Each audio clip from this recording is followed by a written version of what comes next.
Hi, everyone, and welcome to Audacious Visioning to Shape the Future. My name is Aisha. My pronouns are she, her, hers, and I'm an artist, world builder, an experience designer, and I'm the artistic director at Intelligent Mischief, which is a creative studio and futures design lab unleashing Black imagination to shape the future. In our studio, we create art, stories, and multi platform immersive experiences in order to unleash the power of Black collective imagination to shape the future. And we do this because our purpose is to boost invention and imagination, realign action logic, and experiment with new forms of culture and civil society to create atmospheres of change. So, why are we offering this lecture and why are we doing it now? So, we believe that at present we are in an imagination battle, and it can be exhausting living inside of someone else's imagination. We believe, therefore, that we have the right and responsibility to imagine another world, another future. And we also believe that what comes next depends on our ability to imagine. We are in a time of transition and transformation, and the systems that we know are crumbling. And we think that in the cracks of those crumbling systems, there is room to insert our imagination.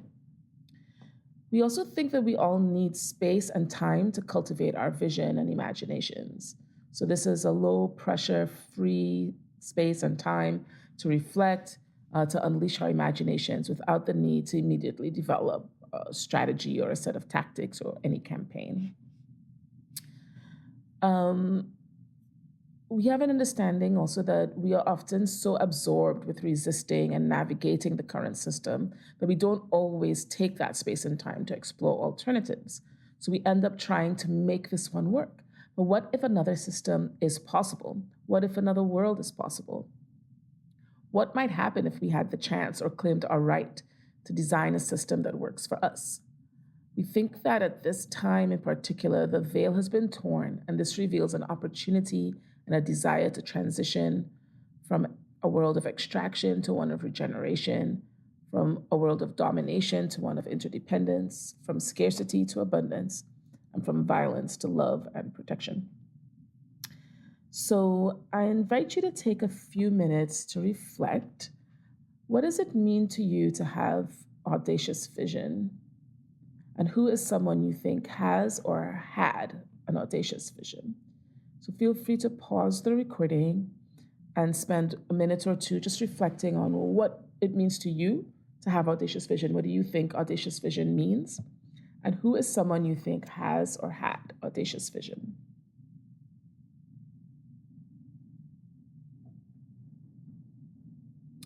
So at Intelligent Mischief, there are a couple of ways in which we understand audacious vision.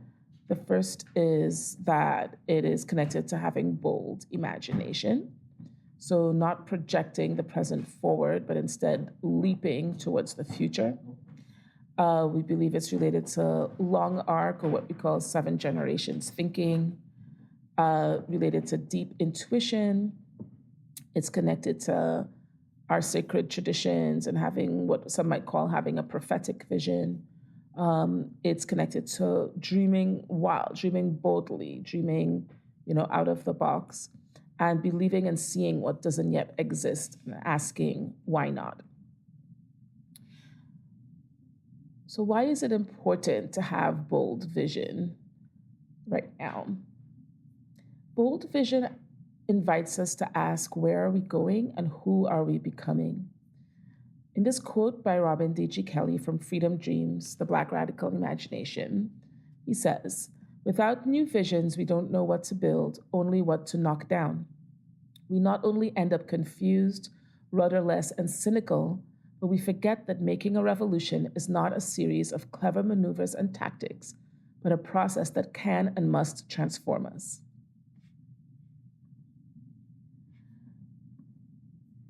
It's also important to have a bold vision because we have a right and responsibility to imagine.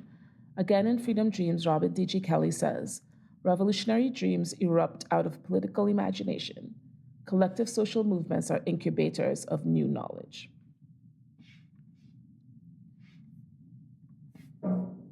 This system is not inevitable. Further, Robin D.G. Kelly says, progressive social movements do not simply produce statistics and narratives of oppression. Rather, the best ones do what great poetry always does: transport us to another place, compel us to relive horrors, and more importantly, enable us to imagine a new society. We must remember that the conditions and the very existence of social movements enable participants to imagine something different, to realize that things need not always be this way. It is that imagination, that effort to see the future in the present, that I shall call poetry or poetic knowledge. Further, Ed Whitfield says in his essay on liberated zones, but in order to hope for the master's house to burn as a field Negro would, one would have to have a view, a vision of an alternative, some place to go so that we don't simply perish in the flames. We would have to have an image of freedom that is clear enough in our minds to guide our thinking and dreaming.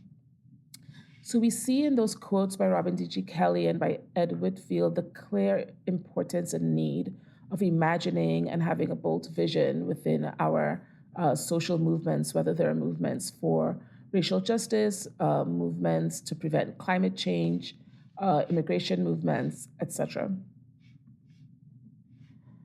So as we embark on a process of practicing audacious vision and bold imagination, I have a few guidelines or invitations as we begin. The first is to maintain a stance of curiosity. We know that there are many alternatives to the current system, and the invitation is for us to see if we can discover a few of those alternatives during the time of this video. It's also an opportunity for you to potentially gather with your collaborators, your colleagues, your friends, etc., and stitch together and be with your own visions of the future so you can understand who you want to align with around a collective vision. And this is a dream space. It's a guided reflection space. So gather your journals and any other art-making supplies. Make sure you're comfortable. Bring your tea, a blanket, pillows, whatever you need to embark on the journey of imagination.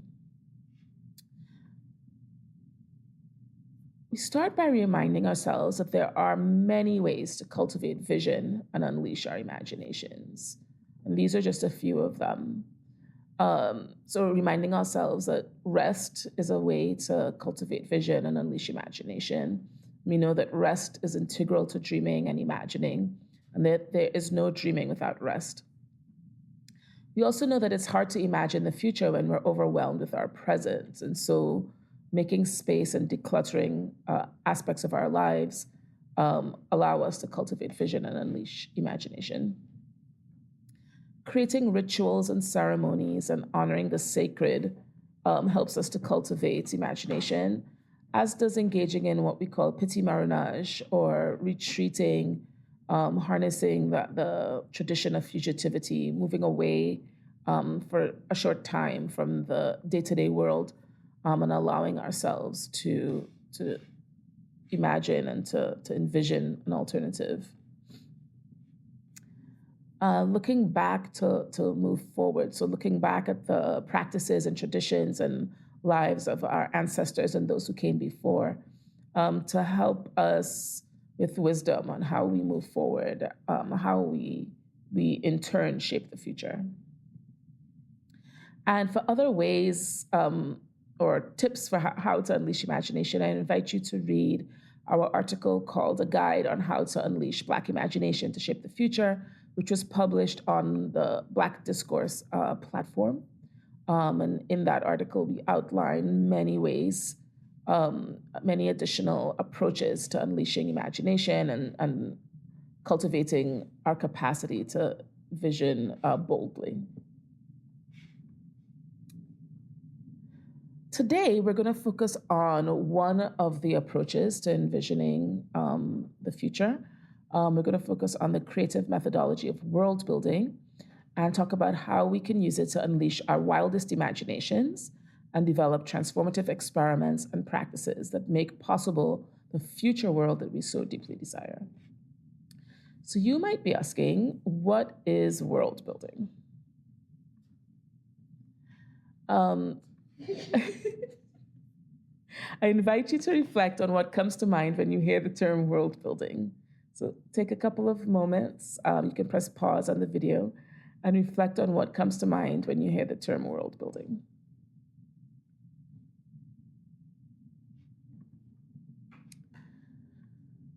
So, world building is most often known as a literary framing device that's used by fiction writers to create the context or system of reality for storytelling.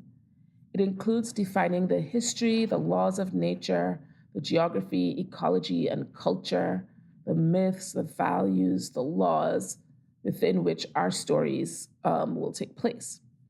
Within transformative movements, world building can be an important tool for visioning and for creating narratives that guide activism and strategy. Through world building, we can vividly imagine the worlds our movements are trying to make real and invite others to co create those worlds through policy, through prefigurative institution building, and more. Through world building, we can create the world right now that we wish for in the future. Why is world building so essential? So, in movement building, world building can help us to imagine a transformed reality that is the result of our successful movements and create new tools for organizing. It also allows us to imagine further than our current limitations, which are often imposed by oppression and by being in a constant state of reaction.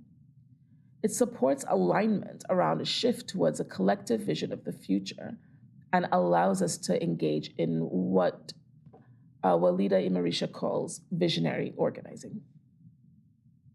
Some examples of world building in movement history.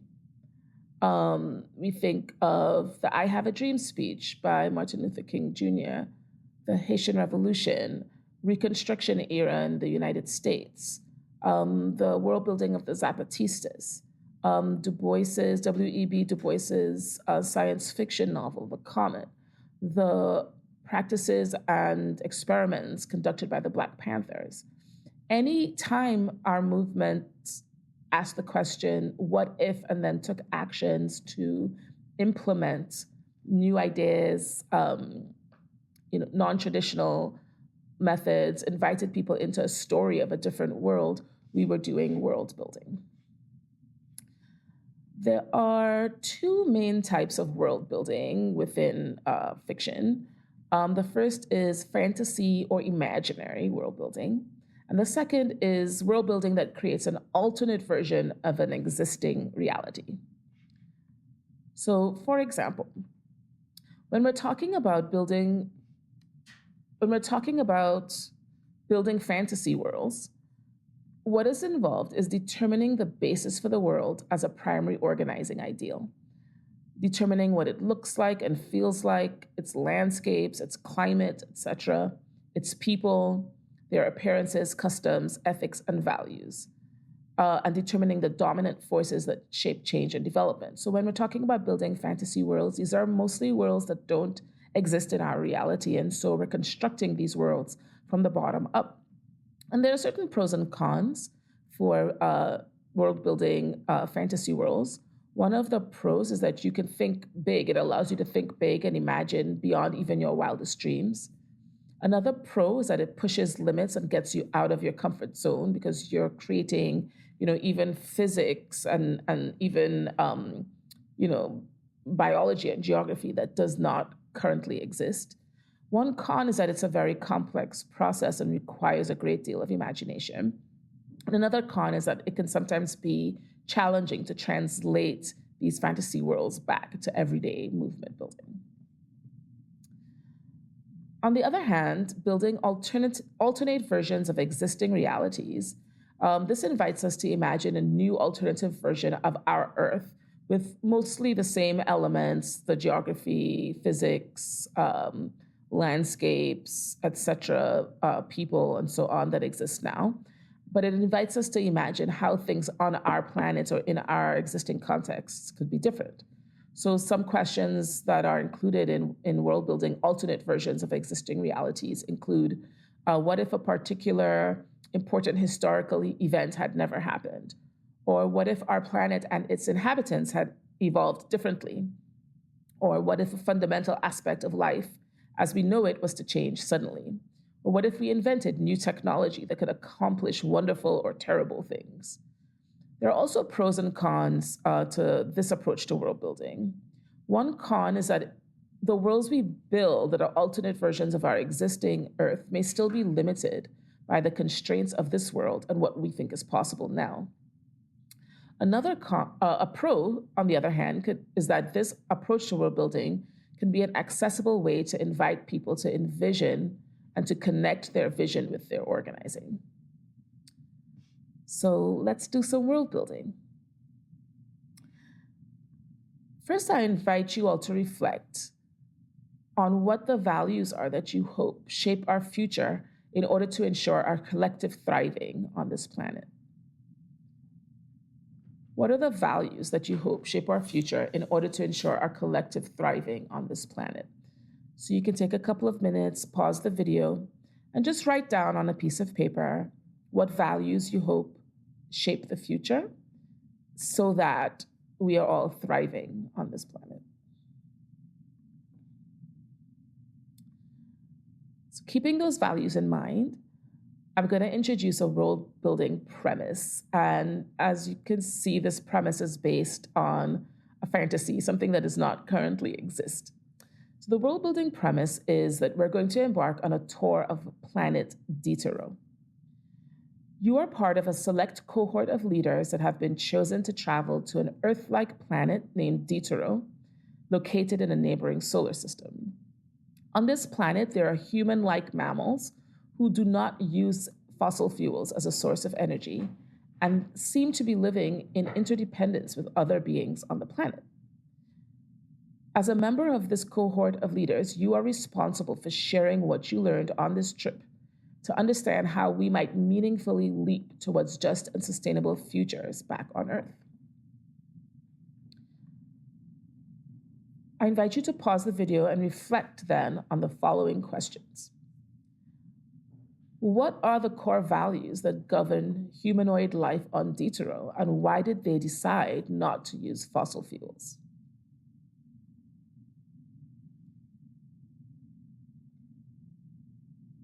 What does the world look like physically? What is its landscape and climate? What are the physics of this world?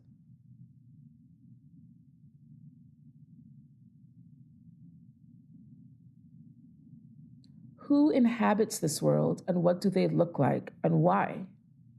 What do they wear? How do they dress? How do they adorn themselves? And why do they choose these adornments? What are the rituals, customs, and cultural norms of this world, and why? So what rituals do people engage in day to day?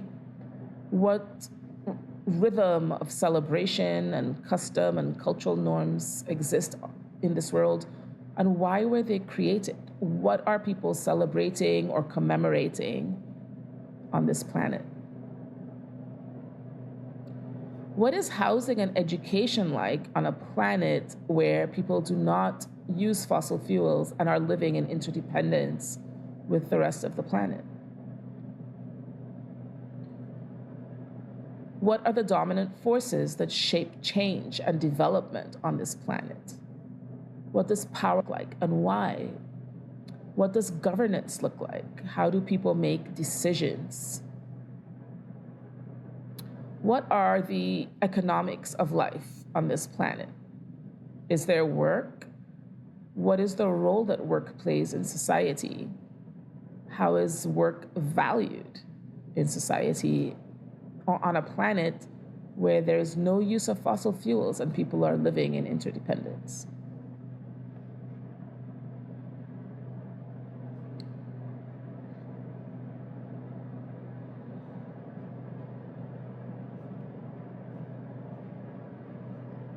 Now I invite you to engage with world building premise number 2. And this is based on the premise of world building that involves creating an alternative reality to our existing Earth as we know it. It assumes that the physics and geography, etc., and the physical rules of society are more or less the same. So the world building premise states that it is the year 2100 and human society has eventually succeeded in curbing runaway climate collapse.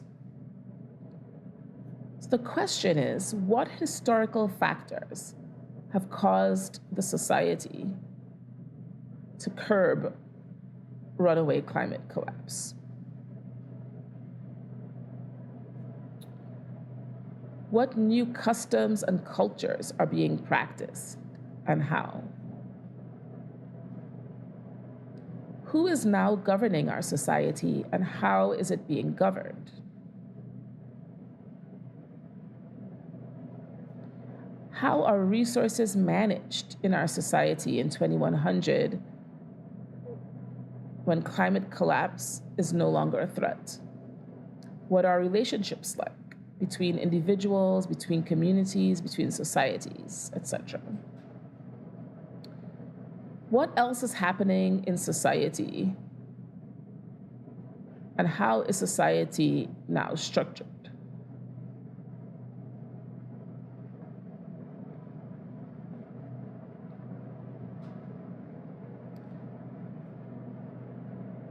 From either of your two worlds, I invite you to choose one artifact that you wish to share with others in your community to show what life could be like for us, either on planet Deutero or on planet Earth in 2100.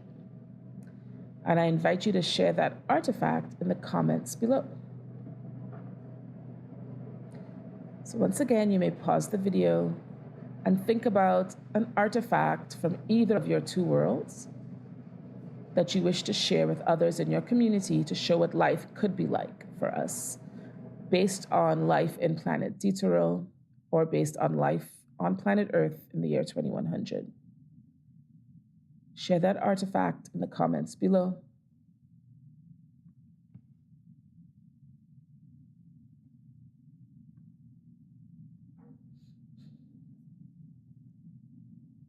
Another invitation from either of your two worlds. Choose one practice that you wished we might engage in together right here, right now.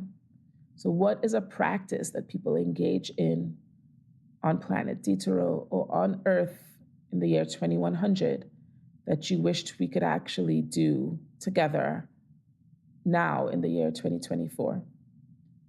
Please share that practice in the comments below.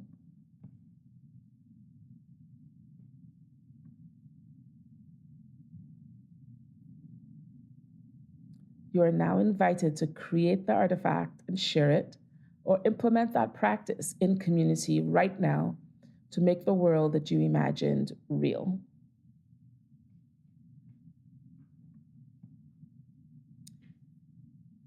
Thank you again for joining me in creating Audacious Visions. If you'd like to reach out, please do so at www.intelligentmischief.com or on Instagram @intelligentmischief.